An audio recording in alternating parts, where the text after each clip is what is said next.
Hello,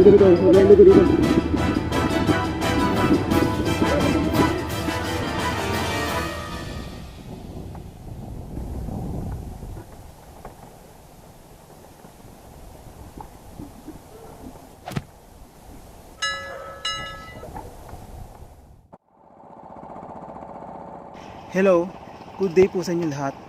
Ngayon po ay bumabiyahe na kami papuntang laot upang mangisda. Kami po ay mga handline fisherman mula dito sa Western Luzon. Kadalasang hook and line lamang ang gamit naming gear kasi napaka-sustainable po ng pamamaraan na to. Ang target po namin ngayon ay yellowfin tuna. Kapag nasa laot na kami, naghahanap kami ng payaw at FAD, fish aggregation device.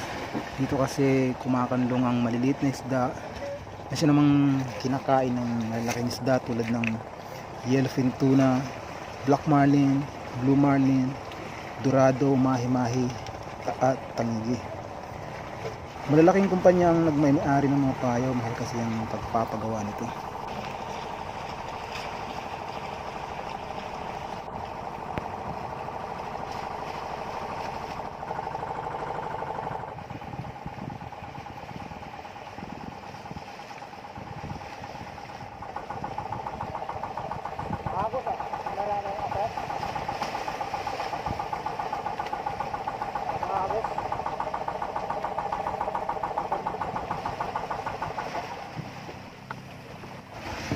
Sa palagay nyo guys, ano kaya ang uri ng pamamalakaya ng mga nagmamay-ari ng mga payaw? Paki-comment nyo lang po sa comment section. Thank you.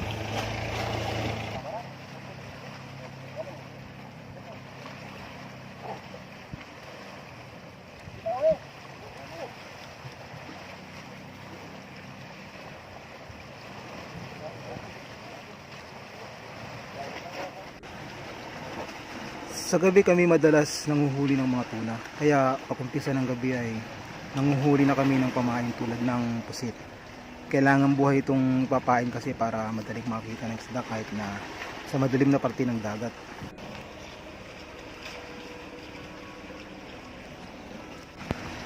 May mga panahon na halos wala kaming mahuling pusit. Kaya napipilitan kaming gumamit ng isda bilang pain. Isa sa ginagamit naming pain na yung isda na tinatawag naming aswang. Kaya namin binansag ang aswang kasi panggulo ito sa aming pangingisda dahil pinuputol nito ang aming mga nylon lines at sinisira, kinakain o pinapatay ng mga ito ang mga pusit na pain namin. Pero ngayon, sila ang magiging pain namin. Sa next video guys, pakicheck nyo ang tungkol sa mga isdang aswang. Ay may karagdagang detalye akong mga ipapakita doon. Upang madaling makarating ang hook na may pain sa lalim na target namin, tinatali namin ito sa bato kasama ng mga cham o ginayat na isda at tinta ng pusit. Kailangang tama ang paraan ng pagkakatali upang madaling makalas ang hook at pain sa bato.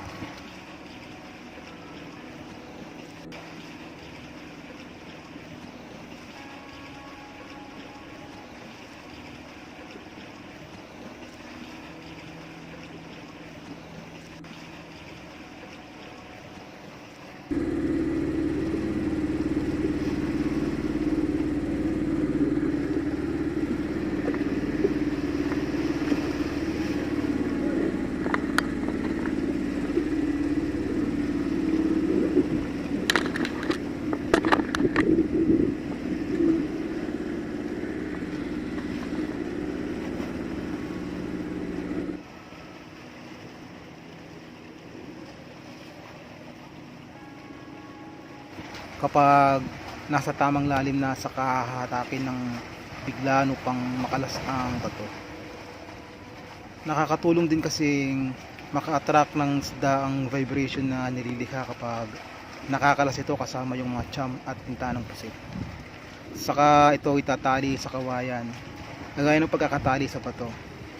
Kapag nakalas na kasi ito sa pagkakatali, madalamang ay kinagat na yan ng isda ang pahin at nakaset na ang hook sa bibig nito.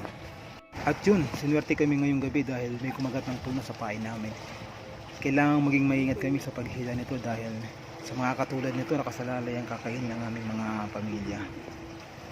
Ang mga Pilipinong mangingisda ay nangingisda for survival dahil sa hirap ng buhay dito sa third world country. Kaya nga nakalulungkot ng isipin na marami sa mga mangingisdang Pilipino ang gumagawa ng illegal na mga pamamaraan katulad ng dynamite at cyanide fishing.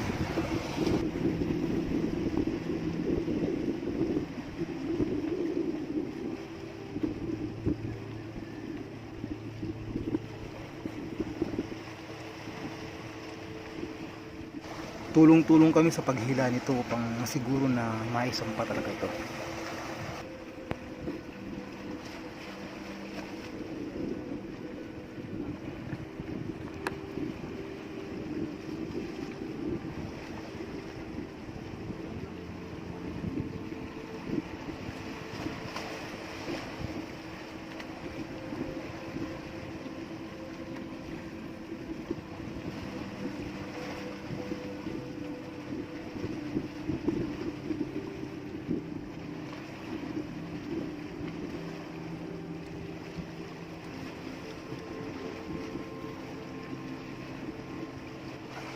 Lumalaban ang isdang to, kaya kailangang palanguin muna upang mapagod.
Nakikita na, malapit na at mukhang pagod na, kaya madali nitong masasabitan ng gancho.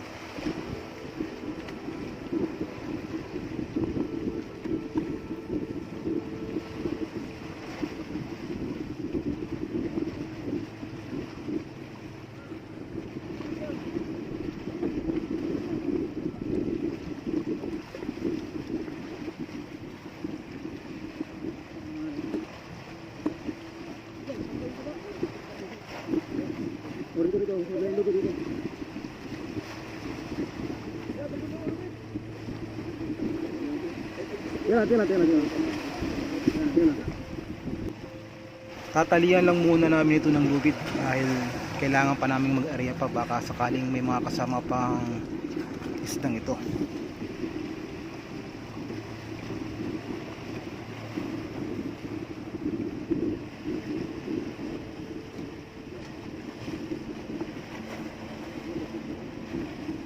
Sa magdamag na pangingisda namin ay isa lang ang nahuli namin ngayon, tuna. Kailangan ng ilagay ito sa yelo bago pa masira.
4 na araw na kami dito sa laot, isang tuna pa lang ang nahuli namin.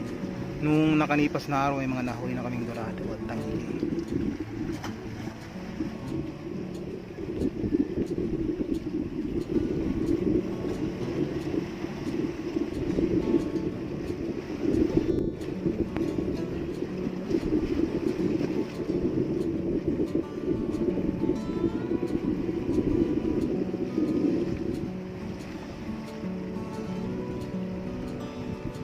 Marami pa kaming supplies sa gaya ng yelo at diesel at pagkain, kaya hihintayin namin ang tiyempo kung kailan magiging aktibo ang mga isda. Madali kasi silang mahuli kapag aktibo na silang nanginginain. Ganito madalas ang nangyayari sa ganitong malakaya. Kailangan lang mahaba ang pasensya upang kumita ng mainam. Please pakishare na lang po kung nagustuhan nyo ang video na ito, lalo na sa mga maaaring may matutunan sa mga pamamaraan namin sa pangingisda, lalo na sa mga susunod pa namin mga videos. Pakihit na rin po ang subscribe button at notification bell. Maraming salamat po sa panonood.